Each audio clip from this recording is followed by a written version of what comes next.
செய்யப்பட்டு இருக்காங்க விஷயத்தை முதற்கொண்டு எல்லாமே டீட்டெயிலா வந்து அந்த படத்துல வந்து பார்க்கலாமே. காட்சிகள் வந்து பார்த்தோன்னா மாறும். இன்னைக்கு ஒரு இந்துத்துவா சிந்தனை கொண்ட ஒரு படத்தை தியேட்டர் ரிலீஸ் பண்ண வந்து பார்த்தோன்னா விடல. இதைத்தான் நான் வந்து பார்த்தோன்னா லாஸ்ட் 5 வருஷமா வந்து பார்த்தோன்னா சொல்லிட்டு இருக்கேன். அவ்வளவு சீக்கிரம் வந்து பார்த்தோன்னா இங்க ஒரு இந்துத்துவா சிந்தனை கொண்ட ஒரு நபர் ஒரு படத்தை வந்து பார்த்தோன்னா எடுக்க முடியாது. இந்துத்துவா சிந்தனை கொண்ட ஒரு நபர் ஒரு படத்துல கதாநாயகனா நடிக்க முடியாது. இந்துத்துவா சிந்தனை கொண்ட ஒரு நபர் ஒரு படத்தை வந்து பார்த்தீங்கன்னா எடுத்து அதை தயாரிச்சு கதாநாயகனா நடிச்சு அதை வந்து பார்த்தீங்கன்னா ரிலீஸ் பண்ண முடியாது. தியேட்டர்ல ரிலீஸ் வந்து பார்த்தீங்கன்னா பண்ண முடியாது.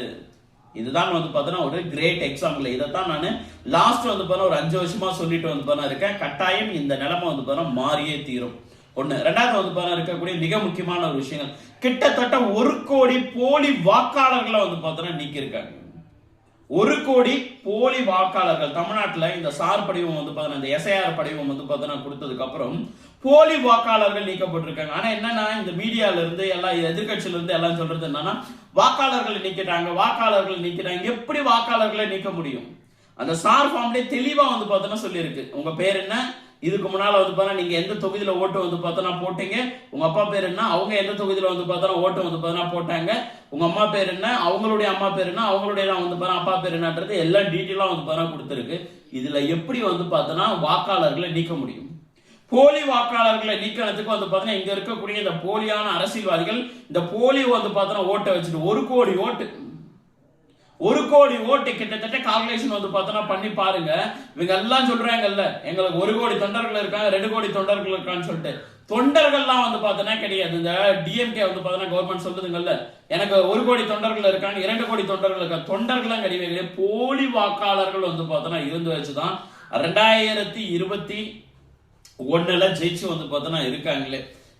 டிஎம்கே கவர்மெண்ட் 2021 ஜெயிச்சதுக்கு அடிப்படை காரணம் இந்த போலி வாக்காளர்களை பேஸ் பண்ணி தான் அப்படின்றது இன்னைக்கு உறுதி வந்து பார்த்தோன்னா ஆயிடுச்சு.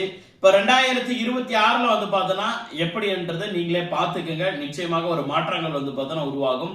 எப்படி போலி வாக்காளர்கள் உருவாக்குறாங்க? இப்போ வில்லேஜ்ல இருக்காங்க, ஆல்மோஸ்ட் எல்லாருமே பழைக்கிறதுக்காக வந்து பார்த்தா ஏதோ ஒரு சிட்டிக்கு போறாங்க, எஸ்பெஷலி சென்னைக்கு வந்து பார்த்தோன்னா போறாங்க. வில்லேஜ்ல தான் அவங்களுடைய ஆதார் கார்டு இருக்கும், வில்லேஜ்ல தான் அவங்களுடைய ஓட்டர் ஐடி வந்து பார்த்தோன்னா இருக்கும். அதே நபர் வந்து பார்த்தோன்னா எங்க போறாங்க, சென்னைக்கு போறாங்க, அங்க போய் பழப்ப தேடி போறாங்க, அங்க போயிட்டு வாடகை வீட்டுல வந்து பார்த்தோன்னா இருக்காங்க. 2 வருஷமா 3 வருஷமா 5 வருஷமா வந்து பார்த்தா இருக்காங்க. சில பேர் வந்து பார்த்தோன்னா ஏதோ ஒரு பிளாட் இல்ல அபார்ட்மெண்ட் இல்ல ஏதோ ஒரு வீடு வந்து பார்த்தோன்னா வாங்குறாங்க. எக்ஸ்ஆர்வை அப்படி ஒரு விஷயங்கள் நடக்கும்போது அவங்களுக்கு அங்கேயும் ஓட்டர் ஐடி கிடைக்குது, இங்கேயும் ஓட்டர் ஐடி கிடைக்குது. எப்படி போலி வாக்காளர்கள் உருவாகுறாங்கன்றத பாருங்க. அவங்களுக்கு சொந்த ஊர்லயும் வந்து பார்த்தோன்னா ஓட்டர் ஐடி கிடைக்குது, இங்கே ஓட்டு போடலாம். பிளஸ் வந்து பார்த்தோன்னா அங்கேயும் ஓட்டர் ஐடி வந்து பார்த்தோன்னா கிடைக்குது. அவங்களால